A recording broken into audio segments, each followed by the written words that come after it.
Halo Sobat IPO Hunter sekalian. Selamat datang di Pejuang 10 Lot. Di sini kami akan membahas saham IPO dengan kode emiten cuan, yang sebentar lagi akan listing di Bursa Efek nanti. Perusahaan holding atau juga bisa disebut perusahaan induk dari beberapa perusahaan anaknya. Cuan ini telah berdiri sejak tahun 2018. Bergerak di bidang usaha berikut. 1. Kegiatan usaha utama sebagai penasehat dan perunding dari anak perusahaan.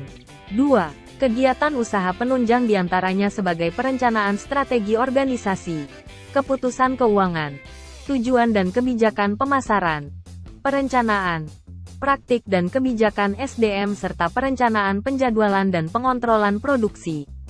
Cuan ini punya 3 perusahaan anak. Salah satunya PT Tamtama Perkasa yang bergerak di bidang pertambangan batu bara. Pada penawaran umum, saham yang ditawarkan sebanyak 15%. Keunggulan perusahaan cuan ini diantaranya, 1. Prospek tambang batu bara lagi bagus. Beberapa perusahaan sektor batu bara seperti ITMG, Adro dan Harum sedang mengalami kenaikan harga saham. 2. Cuan ini dimiliki orang terkaya nomor 7 di Indonesia, juga pemilik beberapa perusahaan lain yang juga ada di bursa saham. 3. Memberikan dividen sebanyak-banyaknya 60%, dengan catatan perusahaan mencatat keuntungan. 4. Kemungkinan masih adanya potensi cadangan batu bara yang besar dari perusahaan anak. Masih kemungkinan ya, adapun kekurangan dari cuan diantaranya. 1. Pendapatan sangat bergantung dari kinerja perusahaan anak. 2. 100% pendapatan berasal dari kinerja perusahaan anak PT Tamtama. Adapun anak perusahaan lain masih belum berkontribusi. 3. Jumlah karyawan mengalami penurunan. 4. Cadangan batu bara tergolong kecil jika dibandingkan dengan para kompetitornya. 5. Di tahun ini cuan masih mengalami defisit keuangan di mana jumlah pendapatan lebih kecil daripada jumlah belanja.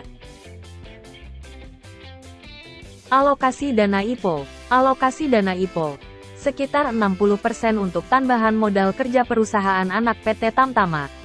Sedangkan yang 40% digunakan belanja modal kerja perusahaan anak.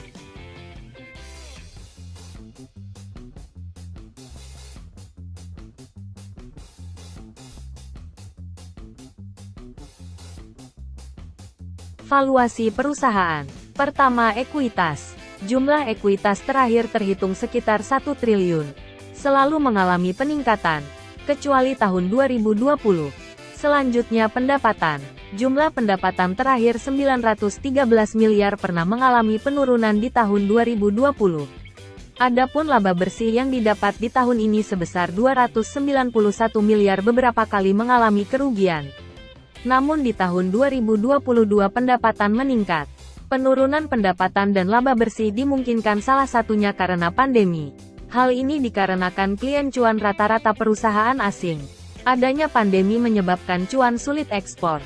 Selanjutnya, melihat EPS PBV dan PER. Jika dibandingkan dengan tahun 2021, valuasi cuan tergolong bagus. Namun jika dibandingkan dengan kompetitornya sepertinya masih tergolong standar. Ke arah kurang bagus ya.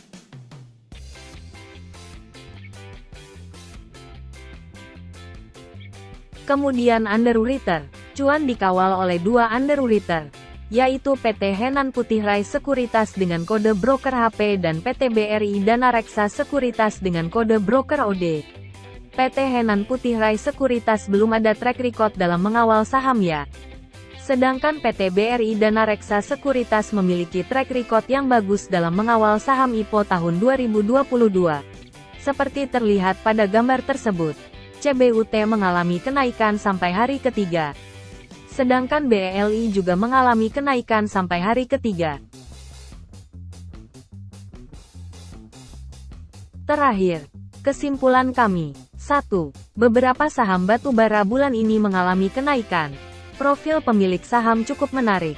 Untuk sekarang cuan hanya memiliki cadangan batu bara tergolong kecil.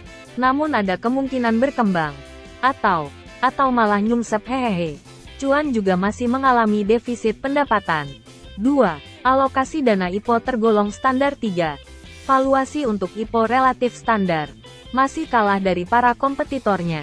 4. Di tahun 2022, PT BRI Dana Reksa Sekuritas dengan kode broker OD memiliki track record cukup bagus dalam mengawal saham CBUT dan BELI 4. Kami akan ikut berpartisipasi pada IPO ini untuk mendapatkan cuan.